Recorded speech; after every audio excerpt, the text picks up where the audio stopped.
بسم اللہ الرحمن الرحیم۔ السلام علیکم ورحمۃ اللہ وبرکاتہ۔ ناظرین، ایک دفعہ حضور پاک صلی اللہ علیہ وآلہ وسلم صحابہ کی محفل میں جلوہ فرما تھے۔ ایک شخص حاضر ہوا اور عرض کرنے لگا، یا رسول اللہ صلی اللہ علیہ وآلہ وسلم، کیا کوئی ایسا مومن بھی ہے جو جہنم میں رہے گا؟ حضور پاک صلی اللہ علیہ وآلہ وسلم فرمانے لگے، ہاں، ایک ایسا شخص ہوگا جو جہنم کی گہرائی میں 1000 سال رہے گا اور مسلسل اونچی آواز سے پکارتا رہے گا۔ ایک دن وہ اس قدر اونچی آواز میں پکارے گا کہ حضرت جبرائیل علیہ السلام جہنم کے قریب سے گزرتے ہوئے اسے سن لیں گے۔ حضرت جبرائیل علیہ السلام حیران ہوں گے، یہ کیسی عجیب بات ہے کہ کوئی مسلسل یا منان پکار رہا ہے۔ حضرت جبرائیل علیہ السلام اللہ کے عرش کے سامنے حاضر ہوں گے اور سر سجدے میں رکھ کے خدا کی تسبیح بیان کریں گے۔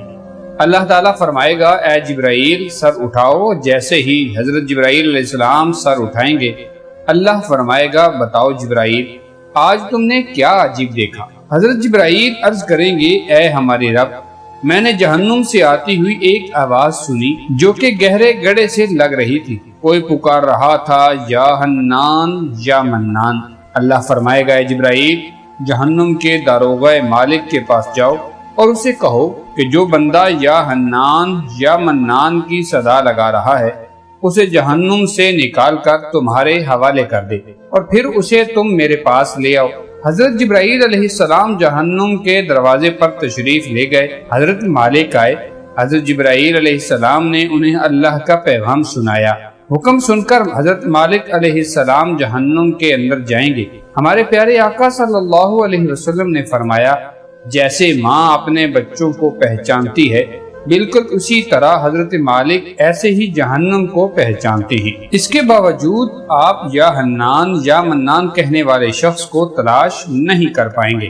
باہر تشریف لائیں گے، حضرت جبرائیل علیہ السلام سے عرض کریں گے، اے جبرائیل، جہنم نے گہرا سانس لیا، اس لیے کون سی چیز پتھر ہے، کون سی چیز لوہا اور کون انسان ہے، اس کی پہچان نہیں ہو رہی۔ حضرت جبرائیل پھر اللہ کی بارگاہ میں سجدہ کریں گے۔ اللہ پاک ارشاد فرمائے گا، اے جبرائیل سر اٹھاؤ، تم یا حنان یا منان کہنے والے کو کیوں نہیں لائے؟ جبرائیل عرض کریں گے، مولا، داروغہ جہنم حضرت مالک نے بھی معذرت کی، کہتے ہیں جہنم نے سانس لی ہے جس کی وجہ سے پتھر، لوہا، انسانوں میں کوئی فرق نہیں رہا، تو یہ سب ہی جل کر کوئلہ بن چکے ہیں، کسی چیز کی پہچان نہیں ہو رہی۔ اللہ پاک فرمائے گا، جبرائیل مالک سے کہو، میرا بندہ جہنم کے فلاں گڑھے میں فلاں کونے میں اس حالت میں پڑا ہوا ہے۔ حضرت جبرائیل علیہ السلام جہنم کے دروازے پر جائیں گے اور حضرت مالک کو یا حنان یا منان پکارنے والے کا پتہ بتائیں گے۔ حضرت مالک جہنم کے اندر جائیں گے اور دیکھیں گے کہ ایک شخص ہے، اس کے پاؤں اس کی پیشانی کے ساتھ اور ہاتھ گردن کے ساتھ بندھے ہوئے ہیں اور جہنم کے سانپ بچھو اس کے ساتھ لپٹے ہوئے ہیں۔ حضرت مالک اس کی زنجیریں توڑ دیں گے اور جہنم سے نکال کر حضرت جبرائیل علیہ السلام کے حوالے کریں گے۔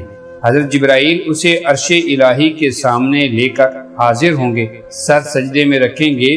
اللہ پاک فرمائے گا، اے جبرائیل سر اٹھاؤ۔ جبرائیل علیہ السلام سر اٹھائیں گے۔ اب اللہ پاک اس بندے سے فرمائے گا، اے بندے، کیا میں نے تیری بہترین تخلیق نہیں کی؟ کیا میں نے تیری طرف رسول نہیں بھیجے؟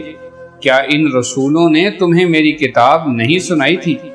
کیا میرے رسولوں نے تجھے نیکی کا حکم نہیں دیا تھا؟ تجھے برائی سے منع نہیں کیا گیا؟ وہ بندہ ساری باتوں کو مانے گا، اقرار کرے گا، یا اللہ تو نے میری بہت اعلیٰ تخلیق فرمائی، تیرے رسول بھی تشریف لائے، انہوں نے تیرے احکام بھی سنائے۔ اللہ پاک فرمائے گا، پھر تو نے فلاں فلاں گناہ کیوں کیے؟ عرض کرے گا، یا اللہ، میں نے اپنی جان پر ظلم کیا جس کی سزا میں مجھے جہنم میں ڈال دیا گیا۔ اے اللہ، اس کے باوجود میری امید نہیں ٹوٹی تیری رحمت سے، اسی لیے میں یا حنان یا منان پکارتا رہا۔ مولا، تو نے مجھے اپنے فضل و کرم سے جہنم سے نکالا، یا اللہ مجھ پر رحم فرما دے۔ اللہ پاک فرمائے گا، اے فرشتوں، تم سب گواہ ہو جاؤ کہ میں نے اس بندے پر رحم کیا اور اسے معاف کر دیا۔ آئیے دوستو، سب اپنا اپنا محاسبہ کرتے ہیں، کیا ہم میں کوئی ایسا ہے کہ جو کہہ سکے کہ میں اپنے اعمال کا حساب دے سکتا ہوں۔ اپنے اپنے گریبانوں میں نظر ڈالیے کہ کوئی ایک ایسی نیکی بھی ہے جس پر ہمیں یقین ہو کہ ہمیں دوزخ میں نہیں ڈالا جائے گا۔ ہزاروں سال کی باتیں بھی رد ہوتی دیکھی گئی ہیں، تو بس اللہ سے دعا کرتے ہیں، اے اللہ ہم جانتے ہیں کہ اگر ہمارے اعمال کا سخت حساب لیا گیا تو یقیناً ہم نہیں بچ پائیں گے، بے حد گناہگار ہیں، لیکن اے اللہ پاک ہم تیری رحمت کا سوال کرتے ہیں، ہم سے حساب اپنے عدل و انصاف پر نہ لینا بلکہ ہم پر اپنی رحمت اور عطا کا سایہ رکھنا۔ اے اللہ پاک ہماری دعا کو مقبول فرما۔ ناظرین، اگر بولنے اور لکھنے میں کوئی غلطی ہو گئی ہے تو اپنے رب سے معافی کا خواستگار ہوں۔ اس امید کے ساتھ اجازت دیجیے کہ آپ کو یہ ویڈیو ضرور پسند آئی ہوگی۔ ملتے ہیں ایک نئی دلچسپ معلوماتی، تحقیقی، اصلاحی اور تاریخی ویڈیو کے ساتھ۔ دیکھتے رہیے Urdu get info YouTube channel.